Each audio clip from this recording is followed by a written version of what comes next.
Alright guys, kembali lagi dengan Ola Online Appliances. So hari ni aku nak tunjuk cara connect speaker, okay, yang ada dua function, Bluetooth dengan HDMI ARC dekat TV. Right? So yang ini aku dah connect kan guna Bluetooth. Tetapi kalau korang connect guna Bluetooth, dia tak semua device yang ada cara ataupun ada setting yang khas untuk audio. Okay, so aku nak tunjuk salah satu yang ada setting audio by dia punya setup sendiri. Jom kita tengok. Right, so korang hold gambar rumah yang ada dekat TV tu. After that pergi kat setting atas tu. Right, lepas tu pilih display and sound and audio output setting. Audio output setting ni aku dah setting pada Bluetooth. Okay, so bila connect Bluetooth tapi kat sini dia still pergi kepada auto. Okay, depends.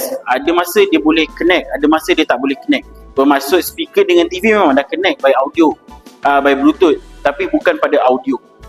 So kat situ korang kena tahu ada perbezaan.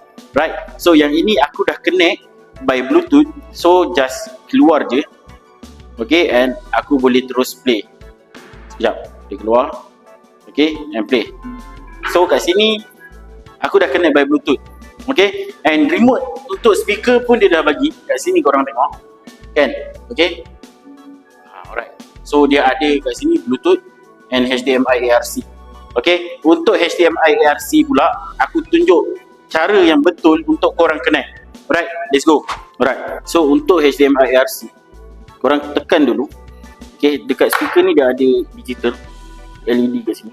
Dan kat atas ni dia ada tunjuk lah Bluetooth, standby, USB ataupun HDMI ARC. So korang tekan dulu HDMI ARC dekat speaker. So lampu ni dia akan duduk dekat bawah perkataan HDMI ARC lah.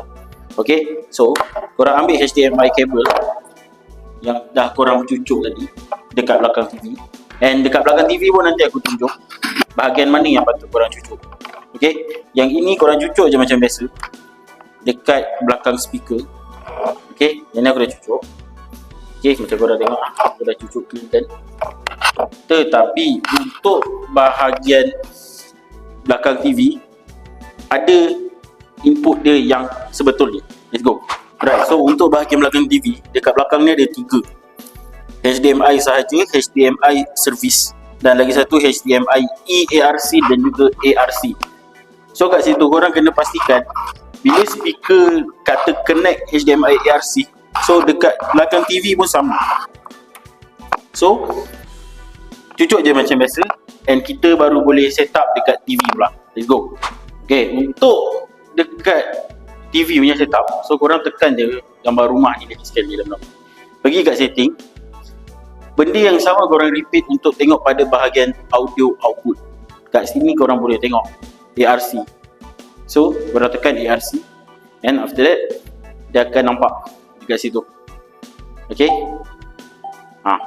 so dia dah ada start bunyi. And kita try play dekat YouTube. Okay, so ini dia connect by ARC cable, no Bluetooth. Okay, and kat sini boleh pilih. Okay, dekat remote ni korang nampak okay, HDMI and everything kat sini, and ada turntable dengan bass. Okay, untuk bass yang ni aku dah buat paling kuat. Tak adalah kuat sangat, tapi kuat lagi aku buat 0.3 je. And turntable pun aku buat 0.3 juga. Tetapi untuk volume boleh limit paling tinggi dia boleh bagi. So korang boleh kawal by remote speaker sendiri ataupun remote TV juga. Okay, ini adalah remote TV. Okay, so remote TV ni korang kawal ni biasa. Dia akan keluar. Dia akan like that je. Dia tak akan tulis nombor dah berapa, volume dah berapa puluh and everything. Dia tak akan tulis. And pause pun sama. Everything boleh pakai remote TV dan juga remote aircon. Remote aircon pada remote speaker. Okay, alright. Alright guys, so itu je cara-cara yang orang kata senang untuk connect speaker yang ada subwoofer dengan TV menggunakan Bluetooth dan juga HDMI ARC. Alright, so jumpa lagi next item, next video. Nak barang, halo-halo, link di bio. Bye-bye.